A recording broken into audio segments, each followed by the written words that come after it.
पदाधिकारी फक्त खुर्चीसाठी हपापलेले आहेत। गावाचा विकास ठप्प। त्यांनी या गावच्या विकासाकडे लक्ष द्यावं। शेती आणि घर यांच्या लक्ष दिल्यापेक्षा इतर जर अधिकाऱ्यांना भेटी घेऊन जर हे केलं असतं तर आज ही शेतकऱ्याला वेळ आली नसती। आता शेती पडीत पडायची वेळ आहे। शेतात जासाठी अजिबात रस्ता नाही। अशा पाय फसले ते एवढ्या टोंग्या एवढ्या पाय फसले तसं जा लागते। काटे टाकतात लोक, गोटे टाकतात, काच टाकतात। आम्ही शेतकऱ्यांना जाऊ तर कसं जा? पावसापेक्षा आम्हाला जास्त भीती आहे या रस्त्याची। शेत फुलतंय पण रस्ता मरेल का असं वाटतंय। हातात फावडा आहे पण पायाखाली रस्ताच नाही। आम्ही शेतकरी आहोत पण नागरिक नाही का? रोज मरतो आम्ही पण बातमी होत नाही।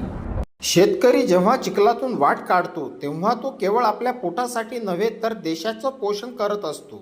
पण लोतवाडा कुटासा मार्गावर हजारो हेक्टर शेती असतानाही आजही शेतकऱ्यांना वाटचाल करताना रस्त्याऐवजी चिखल पाणी अतिक्रमणातून मार्ग काढावा लागतो। आणि हे सगळं 2025 मध्ये घडतं।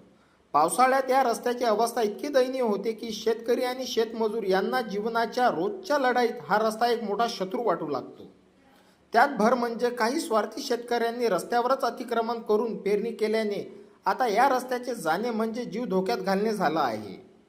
मुलांच्या शाळेचा रस्ता, शेतात जाण्याचा मार्ग, अंधारात परतीची वाट सगळं याच चिखलात हरवलंय।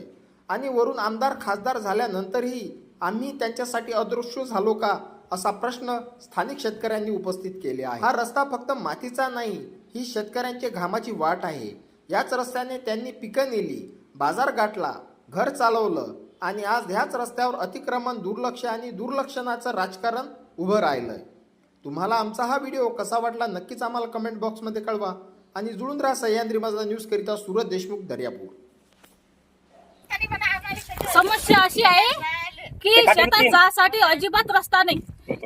अशा पाय फसले ते एवढ्या टोंग्या एवढ्या पाय फसले तसं जा लागते। काटे टाकतात लोक, गोटे टाकतात, काच टाकतात। आम्ही शेतकऱ्यांना जाऊ तर कसं जा? आम्हाला तुम्ही रस्ता करून द्या। हा 2 सकाळचा रस्ता आहे, हा कुठून कुठपर्यंत आहे। आम्हाला ह्या रस्त्यासाठी आमची मागणी आहे। हा आम्हाला रस्ता करून द्या तुम्ही। आमचे येले होऊन राहिले रस्त्याची फक्त सीमा मोजून द्या आम्हाला की कुठपर्यंत आहे शेतकऱ्यांचं। बोला तोंडाचं काढा, तोंडाचं रस्ता झाला पाहिजे। कारण की आम्हाला शेतात जाता येत नाही। आमची खूप समस्या वेगळी झालेली आहे या रस्त्यामुळे।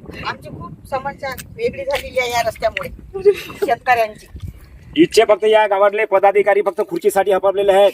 गावाचा विकास ठप्प।